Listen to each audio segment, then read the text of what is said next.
Interviewing for the whole time. You got the wrench going. I do. It's like you can clip it to your shirt, ideally, but it's kind of funny. It's like putting it on a banana, but it's a crescent wrench, so. I'm into it. That's fun. Like all right, Chase Sexton, 2-1 today? Yeah. Yes, sir, 2-1. It's good way to do it. It's better than going like 1-2 or whatever. I mean, obviously it's better to get the overall, but I haven't really had that push in the second moto, even when I have one races, so it was cool to win this one. Super cool. You passed me once in the first moto, lapped me once. You got me twice in that second moto. I was pretty tired. I went 25-29, and I don't train very hard, but I get to ride a lot. What kind of tips do you have for me to think about while I'm out there on the track? Because you got some impeccable technique, and I try to ride like you, but it's kind of hard. Well, I think a lot of it has to do with technique, but I've always had decent technique.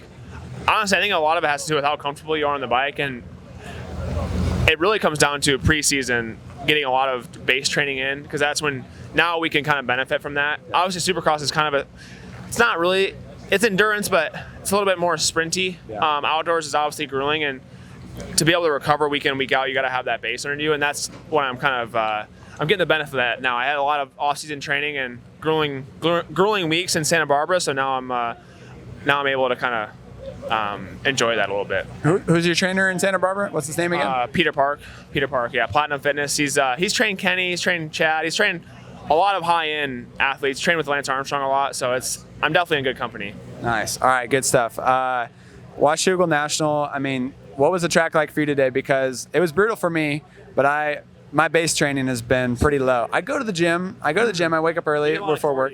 Now we need more cardio.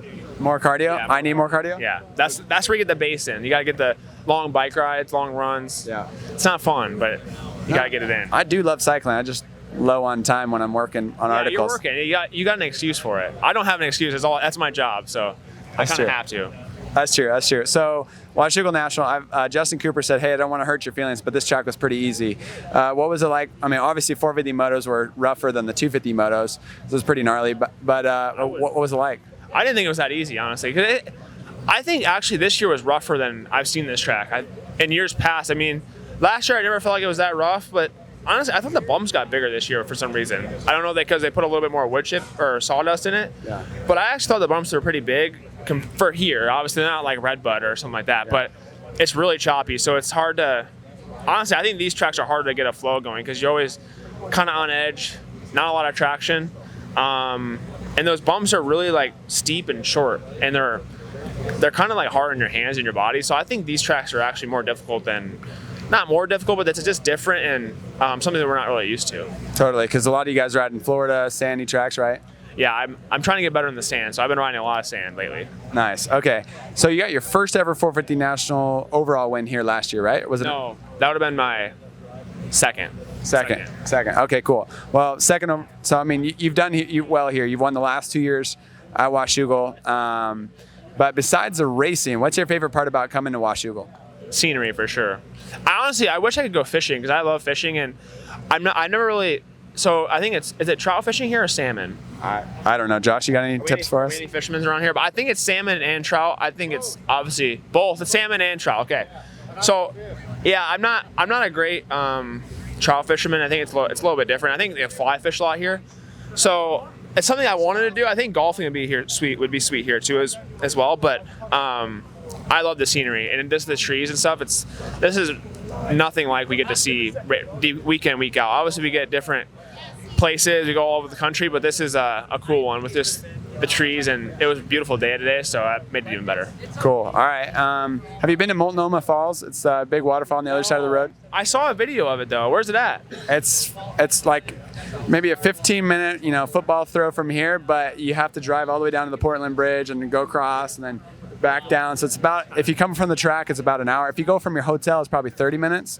But it's like, if you've ever been to, I've already said this on the video 40 times, but if you've ever been to Portland, you've seen a postcard for Portland, that's the picture that, yeah, it's pretty good. I've seen pictures of it. It's pretty big, isn't it? Big.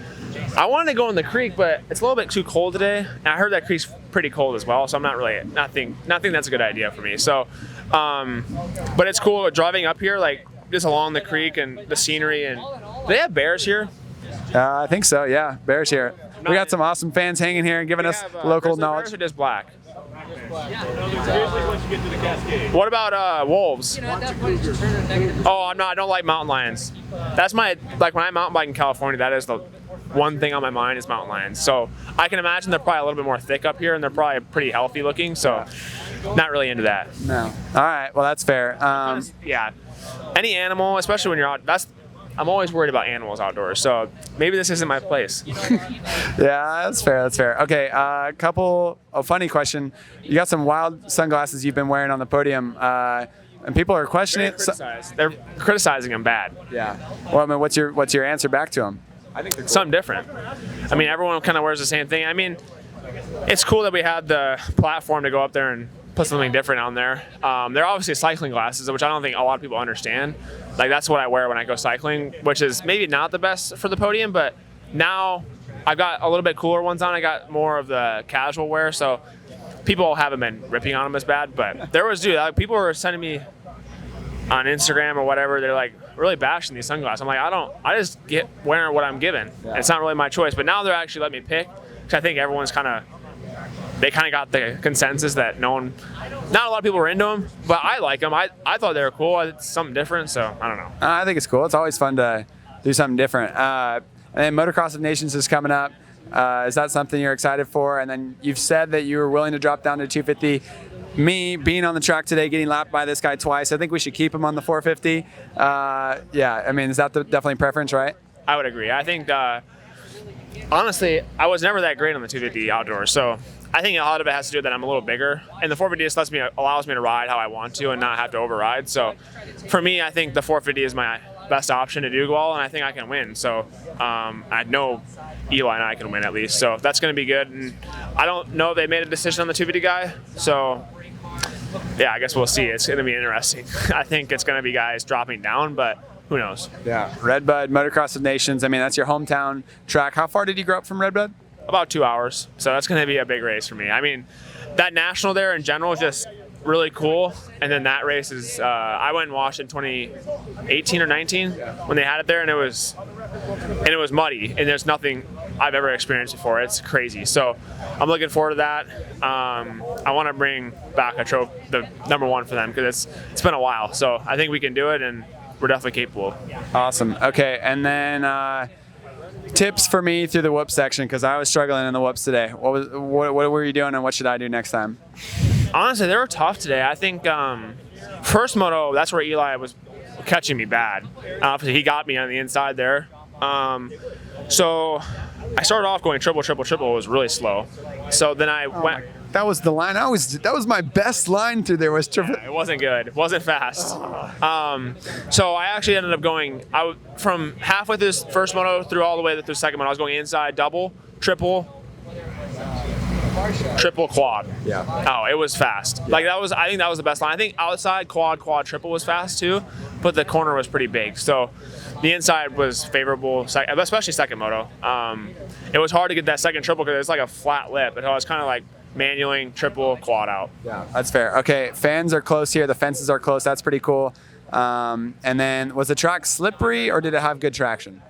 I thought it had pretty good traction. I mean, you kind of know what you're going to get here, especially second moto. You know it's going to get slick. But honestly, the ruts were really good today. They were choppy, but they had a good wall to them, so that was nice, and it allowed me to kind of ride how I wanted to. And I was really good over here in the S section, which allowed me to kind of break away from Eli a little bit, and then he catch me where it was more wide open, and I thought I was a little bit sketchier on that side of the track, so I had to tone it down. So I was good where it was rutted, not so good where it was slick. So I thought it was good though.